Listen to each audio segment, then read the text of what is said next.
Doctor Abrar Ahmed கேட்குறாரு. பெருசாக எழுதியிருந்தார், ஷார்ட்டாக எழுதிய கர்பலா யுத்தம் எதற்காக நடந்தது, இது குறித்து சரியான விளக்கம் தரவும். அதாவது ரசூல்லாவுடைய பேரப்புள்ள ஹுசைன். அந்த ஹுசைன் அவர்கள் என்ன செய்கிறாங்கன்னு கேட்டால், முஹர்ரம் மாதம் 10வது நாள் அன்னைக்கு கர்பலாங்கிற இடத்துல வச்சு கொல்லப்படுறாங்க. அதை வச்சு தான் அந்த பஞ்சா எடுக்கிறது, நெஞ்சில் மாரடிச்சிக்கிறது, இந்த ஷியாக்கள்லாம் பண்ணுறாங்கல்ல, தீ மிதிக்கிறது, இதுகளெல்லாம் அவர் கொல்லப்பட்டதுக்கு துக்கம் அனுஷ்டிப்பதற்காக உண்டாக்கப்பட்ட பண்டிகைகள் தான் அது. இப்போ இந்த கர்பலாண்டு யுத்தம் முஸ்லீம் ஆட்சியாளர்களால் இவர் கொல்லப்படுறார்.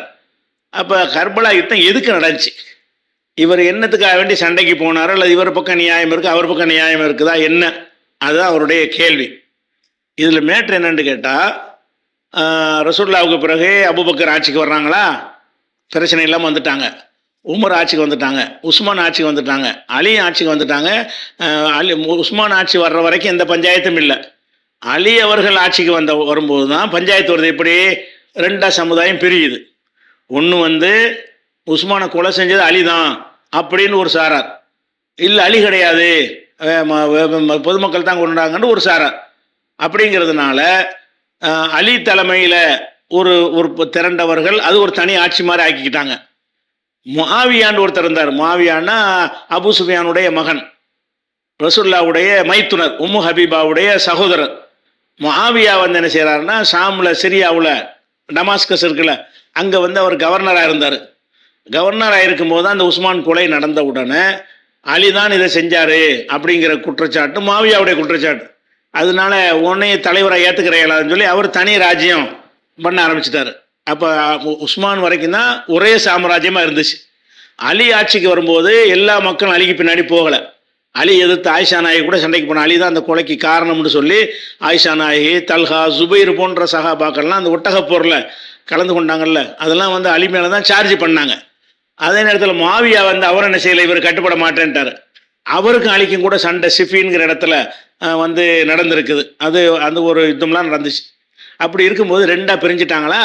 பிரிஞ்சதுக்கு பிறகு கூஃபாவில் இவர் ஒரு ஆட்சி, சிரியாவில் அவர் ஒரு ஆட்சி.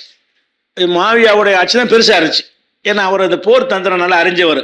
இப்போ ஆப்பிரிக்க நாடுகள்லாம் படை அனுப்பினவர், அந்த மாதிரி கப்பல் படையை உண்டாக்குனார். நல்ல ஒரு பெரிய போர் தந்திரம் அறிந்த ஒரு நல்ல ஒரு தளபதி.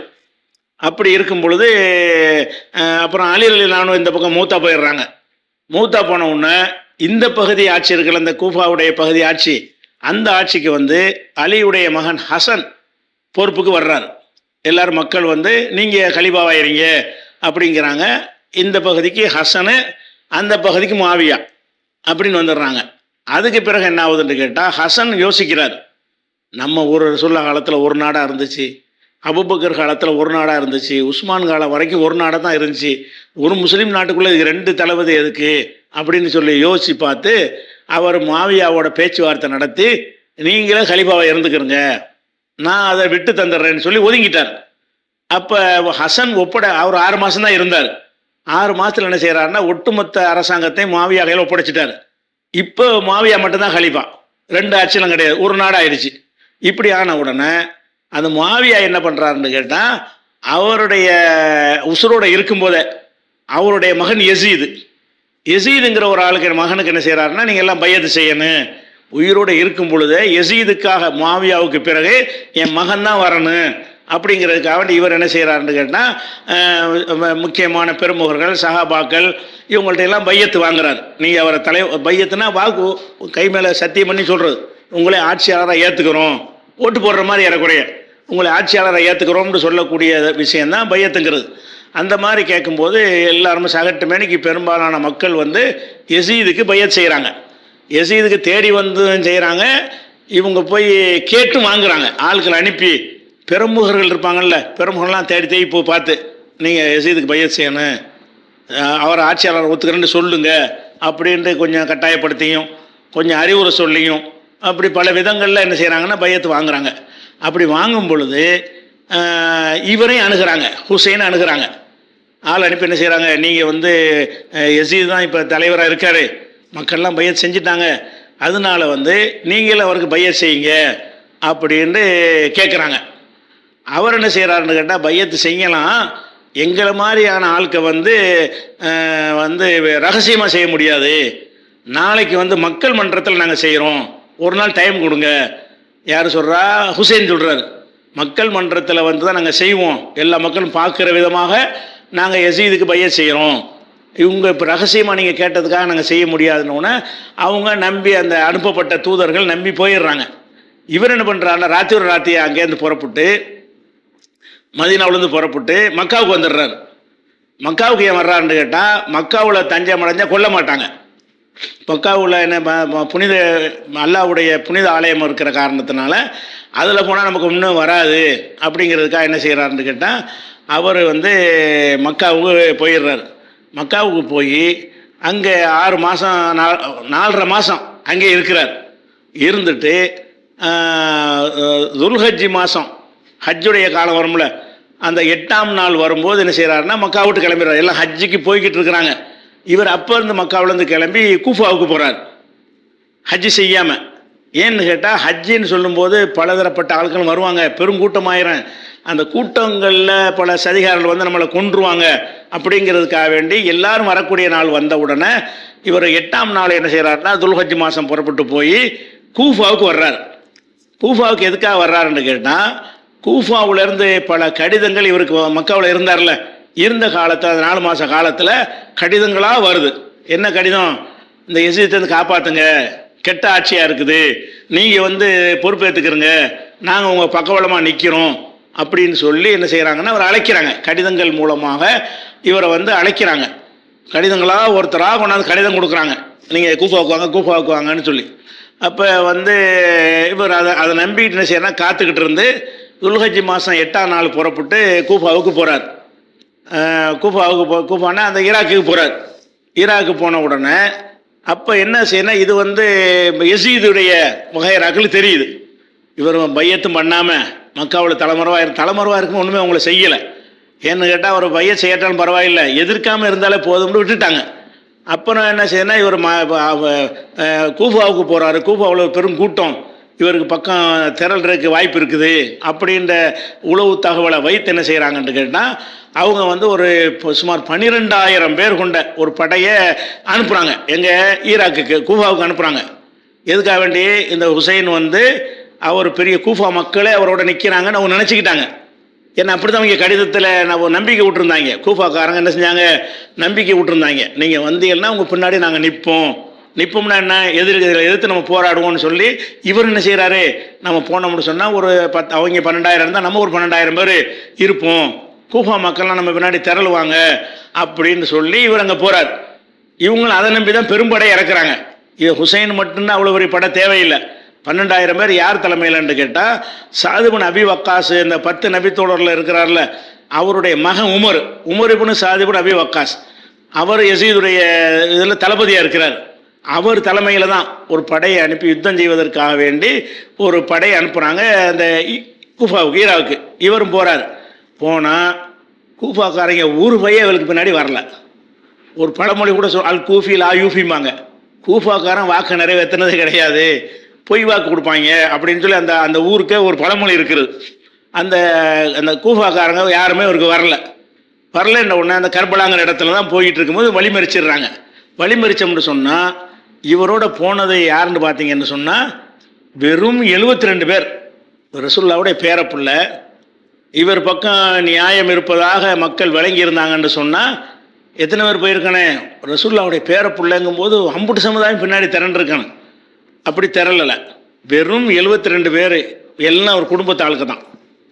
எல்லாம் யார், அவர் குடும்பத்து ஆளுக்கு. இன்னும் சொல்ல போனால் இப்னு உமர் இருக்கார்ல, இப்னு உமர் யசீது பக்கம் நிற்கிறாரு.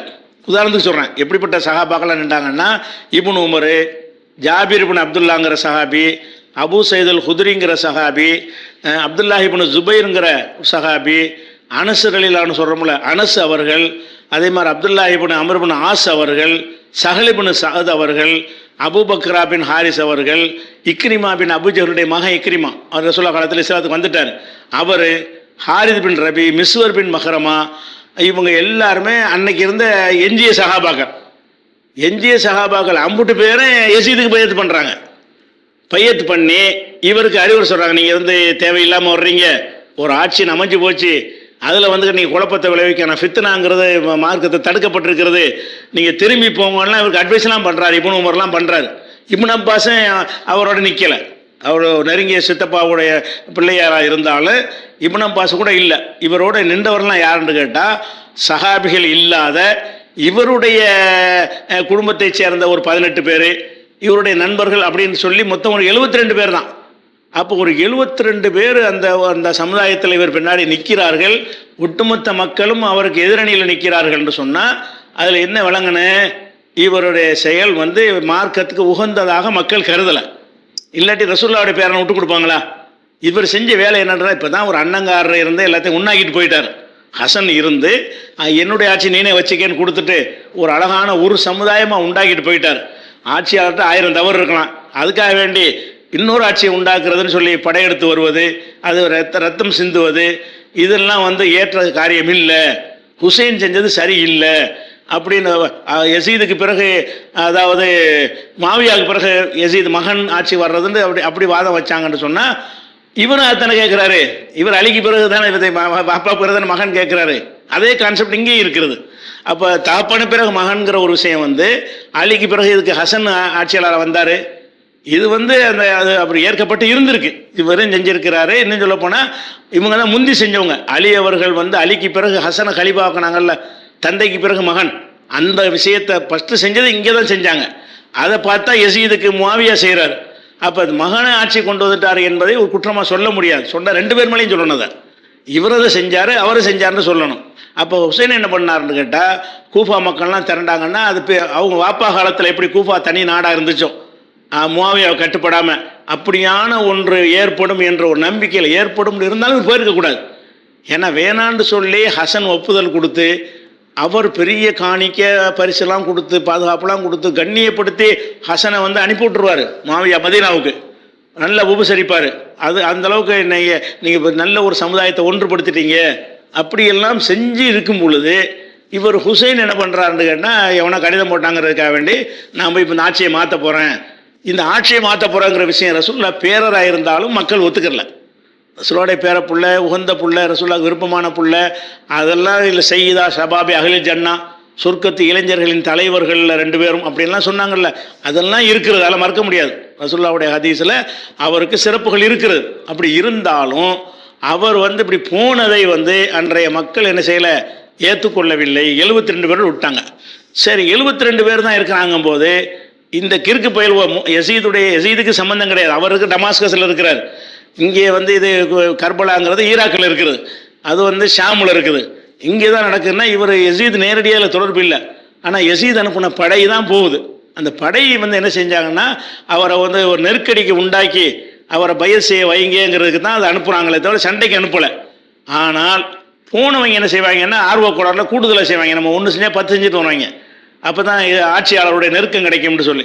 அப்துல்லாஹ் இப்னு ஜியாதுங்கிறவர் தான் அந்த உள்பிரிவு படை அணைக்கப்பட்டிருந்ததுனால அவன் என்ன பண்ணுறான்னு கேட்டால் அதை வந்து இவரை கொன்று முடிவெடுக்க வர்றான். கொண்டு வந்து ஷிம்ருன்னு ஒருத்தன் அந்த படையில் இருந்த ஒருத்தன் மூலமாக தான் ஹுசைன் கொல்லப்படுறார். அப்படி கொல்லப்படும் போது இதில் செஞ்ச பெரிய முட்டாள்தனம் என்னன்னு கேட்டால், அவர் ஆட்சிக்கு எதிராக போரிடுறதுங்கிறது ஒரு அரசாங்கம் தடுக்கத்தான் வேணும். என்ன செய்யலாம், 72 வரையும் கைது பண்ணி ஒரு வீட்டுக்காவலில் வைக்கலாம்ல, 12,000 பேர் இருக்காங்கல்ல, 12,000 பேர் வந்து 72 பேரோட சண்டை போடுறதா? சண்டை போடுறன்னு வந்திருந்தா கூட சண்டை போடுற சக்தி அவங்களுக்கு இருந்துச்சா? சண்டை போட சக்தி இல்லாத சிறு கூட்டமாக ஒரு அறியாமையில் வந்திருக்கிறாங்கன்னு கேட்டால் அவங்கள ரவுண்ட் அப் பண்ணி அப்படி உசுரோடு தூக்கிட்டு போயிடலாமே, ஈஸியாக பிடிக்க முடியுமே.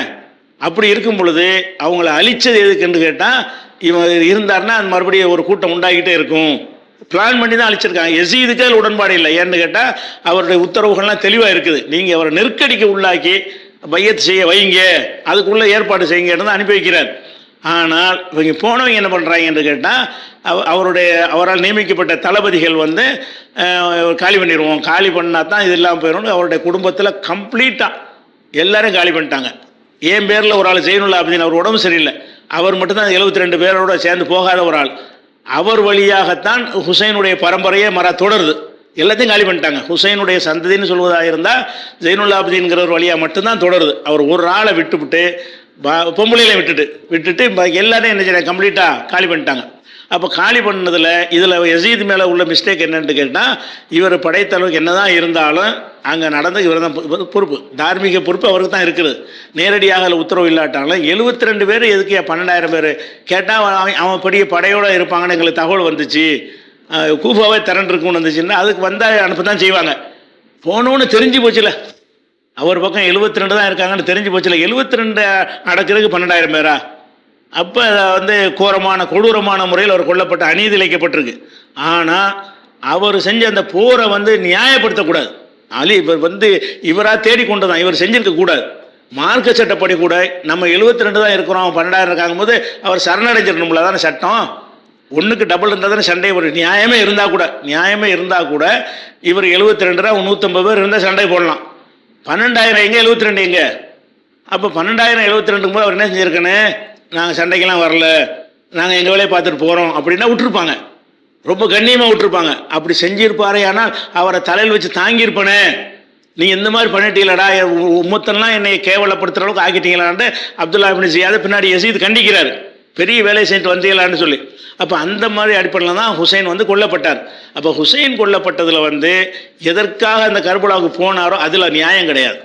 அவர் உரிமையை கொண்டாடுற கூப்பாக்காரன் கட்டோட போடுற நாம் படையெடுத்து போகிறோன்னா ஒரு ஆட்சி அமைஞ்சிருக்கும் பொழுது ஆளாளுக்கு 10 பேர் திரட்டிட்டு, அதுவும் நல்ல இந்த கூஃபாவில் ஒரு ஆட்சி இருந்து, அவங்க அண்ணங்காரர் ஹசன் இருந்து, நமக்குள்ளே இதுக்கு 2 விஷயம், 2 ஆட்சி எதுக்குன்னு சொல்லி அவரை விட்டு கொடுத்து அந்த அளவுக்கு அவங்க செஞ்சு இருக்கும் பொழுது அதில் போயிட்டு இவரை அதை கெடுக்கிறதுக்கு போனால் சரியாக வருமா? பெரிய கூட்டம் திரண்டு இருந்துச்சுன்னு வைங்க, அன்னைக்கு கூஃபாக்காரன் திரண்டான்னு வைங்க, பிரம்மாண்டமான யுத்தமாக மாறி இருக்காது. இங்கே 10,000 பேர், அங்கே 10,000 பேர் செத்துருப்பாங்க. கூஃபாக்காரன் கைவிட்ட காரணத்தினால இவர் 72 போயிடுச்சு. அப்போ ஹுசைன் அவர்கள் போனது அவர் கொல்லப்பட்டது வருந்தத்தக்கது. அது கொன்றிருக்க வேண்டியதில்லை, கொன்றிருக்க வேண்டிய ஒரு ஆட்சியாளர் செய்கிற கடமைங்கிற அடிப்பில் பார்த்தா கூட சின்ன நம்பரையெல்லாம் பிடிச்சி கொள்ள தேவையில்லை, பிடிச்சி கைது பண்ணி வச்சிடலாம், வீட்டு காவலில் வைக்கலாம், அந்த மாதிரி கூட செஞ்சுருக்கலாம். அப்படி செய்கிறத விட்டுட்டு ஒரு போர் செய்கிற அளவுக்கு உள்ள ஒரு சிரிப்பான், உலகத்தில் சிரிப்பாங்க. என்னடா 12,000 பேர் 72, என்னடா யுத்தம் இப்படி எங்கேயா நடந்திருக்கா உலகத்தில் எங்கேயாவது 12,000 பேர் அனுப்பி 72 பேரை சண்டை போட போயிருப்பாங்களா? பெரிய நம்பர் போனால் அள்ளிக்கிட்டு வருவாங்க, போய் நீங்கள் அள்ளிக்கிட்டு வரணும். அப்படிங்கிற ஒரு விஷயத்தினால என்ன செய்தான், இதான் கர்பலாவுடைய சுருக்கமான, இதுக்கெல்லாம் ஒன்னொன்றுக்கு ஆதாரம் இருக்குது. ஆதாரம் என்றால் ஹதீஸ் மாதிரி சனதோட ஆதாரம் கிடையாது, பொய்யர் இல்லாத அறிவிப்பாளர்கள் கொண்டு அறிவிக்கப்படுற விஷயங்கள், பிதாயா நிகாயா மாதிரி இடங்கள்லாம் என்ன இருக்கிறது, அது அந்த செய்திகள் சொல்லப்பட்டிருக்கிறது. இதில் என்னன்னு கேட்டால், ஆனால் பொய்கள் நிறைய சொல்கிறாங்க. அதாவது யசீத் தான் இதை செஞ்சார், சந்தோஷப்பட்டார், யசீத் அந்த ஹுசைனுடைய தலையில் குச்சியால் அடித்தார், தலை வெட்டிட்டு கொண்டு வந்துட்டாங்க எல்லாம் சொல்கிறாங்கல்ல. அதெல்லாம் முடியாது. அவர் இருந்தது ஷாமில், இது நடந்தது கர்பலாவில், ஈராக்கில். எதுவும் தலையை கொண்டு அங்கே போகவும் இல்லை, அவர் இங்கே வரவும் இல்லை. பல 100 கிலோமீட்டர் தொலைவில் உள்ள டிஸ்டன்ஸ் இருக்கக்கூடிய நேரத்தில் தலையை குத்தி பார்த்தாரு, இப்படிலாம் கதை விட்டுருக்காங்க நிறைய. யசீத் ரொம்ப நல்லவர்லாம் சொல்ல இயலாது. அவர் ஒரு மாவியாவுடைய புள்ள வளர்க்கப்பட்டிருக்கிறாரு, ஒரு அரச குடும்பத்தில் எப்படி வளருவாங்களோ அப்படி இருந்திருக்காரு. அவர் மீது உள்ள குற்றச்சாட்டு என்னன்னு கேட்டால், மதுபான அருந்துவாருங்கிற மாதிரி சில அதிகபட்சமாக சொல்லப்பட்ட குற்றச்சாட்டுன்னு இப்னு கதீர் சொல்கிறார். அது ஒன்று தான் அவர் மீது சொல்லப்படுற ஒரு குற்றச்சாட்டாக இருக்கே தவிர, மற்றபடி இந்த கொலை செய்கிற விஷயத்தையெல்லாம் கண்டிச்சிருக்கிறாரு, தண்டிச்சிருக்கிறாரு. இவன் செஞ்ச வேலையினால் எனக்கு பெரிய பாரதூரமான விளைவுலாம் ஏற்பட்டுருச்சு அப்படின்னு சொல்லி நினைஞ்சிருக்காரு, வருத்தப்பட்டிருக்காரு என்று சொல்லி இப்னு தைமியா போன்றவர்கள், இப்னு கதீர் போன்றவர்கள், கடந்த காலத்து அறிஞர்கள் எல்லாருமே என்ன செய்கிறாங்கன்னு கேட்டால் நிறைய பொய்கள் சொல்கிறாங்க. இது இப்படி ஒரு சம்பவமே நடக்கலை அப்படின்னு சொல்லி அபு மிஹடஃப்னு ஒருத்தன், அந்த ஷியாக்களுடைய ஒரு ஆள் அறிவிப்பாளர், அவன் தான் இதெல்லாத்தையும் இந்த கதையெல்லாம் கட்டி விட்டவன். அப்போ தப்ரீல் நூலில் இதெல்லாம் இருக்குது, அவரை பற்றி உள்ள யசீதை பற்றி உள்ள விஷயங்கள். ஆனால் யசீத் பெரிய நல்லவர்லாம் கிடையாது. ஆனால் ஆட்சியில் நல்லவங்க கெட்டவனையை பார்க்க முடியும். ஒரு ஆளுங்கில் ஒரு ஆட்சி அமைஞ்சிருச்சுன்னு சொன்னால் அதில் தான் இருக்கணும். 100% உள்ள ஆள் தான் வரணும்னு எதிர்பார்க்க முடியாது. அதனால ஒரு ஆட்சி யசீதுக்கு பிறகு மாவியாவுக்கு பிறகு யசீதை மக்கள் ஏற்றுக்கிட்டாங்கல்ல, பெரிய பெரிய சஹாபாக்கெல்லாம் ஏற்றுக்கிட்டாங்கல்ல. ஆனால் திறமையான ஆள் மாவியா மாதிரி யசீதும் திறமையான ஆள், சூப்பராக ஆட்சி பண்ணார். உலகத்துக்கெல்லாம் ஒரு கதி கிளங்குற அளவுக்கு ஒரு வலிமையான சாம்ராஜ்யத்தை தான் யசீதுன்னு உருவாக்கினார். அதுலாம் மாற்று கருத்தை மாவியா போலவே தான் அவர் அதுக்கு பயிற்றுவிக்கப்பட்டார். ஆனால் பர்சனல் வாழ்க்கையில் சில தப்புகள் இருப்பதாக அது விமர்சனங்கள் இருக்குது அவர் மேலே. அந்த மதுபான அருந்துவாருங்கிற மாதிரி அவ்வளோ பிடிப்பாக இருக்க மாட்டாருங்கிற மாதிரி ஒரு குற்றச்சாட்டு இருக்கே தவிர, இந்த கொலை விஷயத்தில் அவருடைய ஆளுக்கு தான் செஞ்சாங்க. ஆனால் அவருக்கு போட்ட உத்தரவு வேறு. இதுதான் அதனுடைய சாராம்சம். அதனால் இதை வச்சு என்ன செய்கிறாங்கன்னா, ஹுசைன் அது ரத்தத்தை சொன்னால் வளரலாம்ல, அதை வச்சு ஷியாக்கள் என்ன பண்ணுறாங்கன்னா அந்த ஈசா நபியை வச்சுக்கிட்டு இவங்க வளர்கிற மாதிரி ஹுசைனை வச்சுக்கிட்டு நம்ம வளருவோன்னு நினைஞ்சாங்க. அதுக்கு பிந்தி தான் இந்த ஷியாக்கள் வளர ஆரம்பிக்குது. இந்த ரத்தத்தை சொல்லி ரத்தம் சிந்தினார்னு சொன்னோன்னே ஒரு கூட்டம் கிறிஸ்துவ மார்க்கத்துக்கு போனாங்கல்ல, அந்த மாதிரி என்ன செய்கிறாங்கன்னா இவர் ஹுசைன் அவர்களை ஈசா மாதிரி ஆக்கிட்டாங்க. அதனால அது ஒரு வரலாற்று நடந்த ஒரு சம்பவம், அவ்வளவுதான். அதில் இவர் எதுக்கு போனார் அந்த வகையில் ஒரு நியாயம் கிடையாது. அவர் கொல்லப்பட்டது நியாயம் கிடையாது, வேறு வகையில் தான் அவங்க செஞ்சுருக்கணும். அது பேலன்ஸாக இருந்து கொண்டு அந்த முடிவு எடுப்பது தான். நம்ம இங்கே உட்காந்துட்டு பேசுகிறோம், பெரிய பெரிய சகாபாக்கெல்லாம் அன்றைக்கி இருந்தாங்களா, அவங்க ஏன் அப்படி நினைக்கல? ஹுசைனோட ஏன் போகல? யசீத் நீ தான் தலைவர்னு பைய செஞ்சாங்கன்னு என்ன அர்த்தம்? அவர்கிட்ட சில குறைகள் இருந்தாலும் அதுக்கு அன்ஃபிட்டாக இருந்தால் பண்ண மாட்டாங்கல்ல. அவர் ஃபிட்டான ஒரு ஆளாக இருந்திருக்கார். இந்த தலைமை தாங்குவதற்கு ஒரு தகுதியான ஒரு ஆள், நாட்டை பாதுகாக்கிறதுக்கு, வழிநடத்துவதற்கு, இராணுவத்தை கட்டமைக்கிறதுக்கு, அதுகளுக்கெல்லாம் உள்ள திறமை உள்ளவராக இருந்தாருங்கிற வகையில் தான் அந்த சஹாபாக்களை நினைஞ்சிட்டாங்க யசீதை ஏற்றுக்கொண்டார்கள். சஹாபாக்களில் பெருமளவுக்கு அவரை எதிர்க்கலை, 1-2 பேர் தான் எதிர்த்துருக்கிறாங்க. அந்த எதிர்த்தவங்க கூட ஹுசைனுக்கு பின்னாடி வரல. அதனால் இதான் அந்த கர்பலா சம்பவத்தை பற்றி. ஆனால் இதெல்லாம் ஒரு 10 நாளைக்கு பேச வேண்டிய விஷயங்கள். ஒன்றுக்கு ஆதாரத்தை வாசித்து டீட்டெயிலாக சொல்வதாக இருந்தால் அது ஒரு 10 நாளைக்கு சொல்ல வேண்டிய விஷயம். இந்த கேள்வி பதிலில் சொன்னது இவ்வளோ தான் சொல்ல